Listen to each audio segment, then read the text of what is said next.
पहले आप कम अज़ कम उसका दिल जीतें, उसको कहें हाँ माशाल्लाह से बहुत प्यारा सिलाई हुआ है और उसकी तारीफ़ करें, फिर उसको बताएं यहाँ से और बेहतर हो सकता था, इसको तुम ऐसे भी ठीक कर सकती थी, फिर दूसरे का दिल भी नहीं दुखेगा और आप बात भी कह देंगी। तो यही कहना चाह रही हूँ कि बात का ना कोई तरीक़ाकार होता है कि हम पे डिपेंड करता है कि हम किसी की तारीफ़ करके उसको खुश कर दें या डीमोटिवेट कर दें उसकी बुराई करके।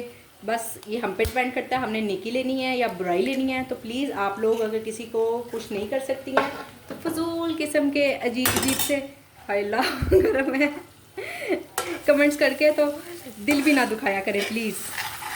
ये लें जी, मैंने बड़ी ही तसल्ली से ऑर्डर बनाया है आप लोगों से बातें करते करते और मेरा ऑर्डर 4 मिनट लेट है।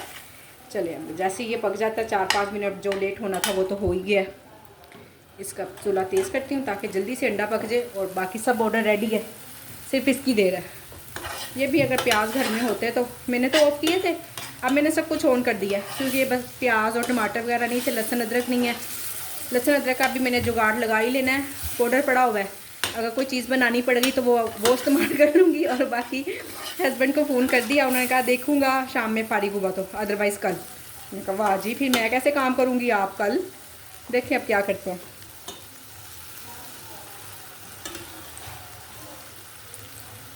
गरम मसाला भी इसमें अभी ही डाल देती हूँ ताकि मिक्स हो जाए। 5 मिनट से ज़्यादा लेट नहीं करूँगी मैं, फ़ौरन यहाँ से कर दूँगी रेडी टू डिलीवर।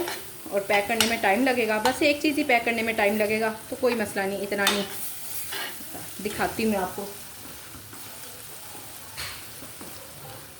हुई ये देखें 6 मिनट हो गए। अब इसको पैक करती हूँ।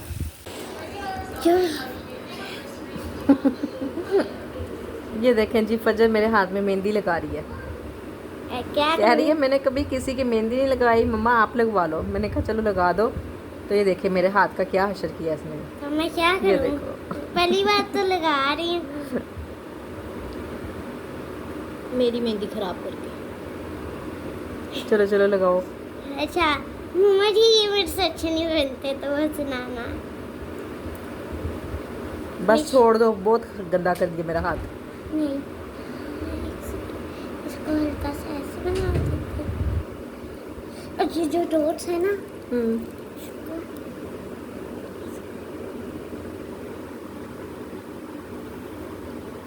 अभी और गंदा करना है इधर से भी। नहीं गंदा नहीं करना, इन्ना ना कर। गंदा ही कर रही है और क्या कर रही है। अच्छा ये और क्या राइट कर वो, बस और कुछ नहीं रह गया, बन गया सब बस कुछ। अभी नहीं, छोड़ दो, बन गया सब कुछ। बस हल्का सा रह गया। अरे भी रुको ना। ये लें जी, ये है मेरे हाथ की फाइनल लुक। ये इसने क्रिएशन की है फजर ने।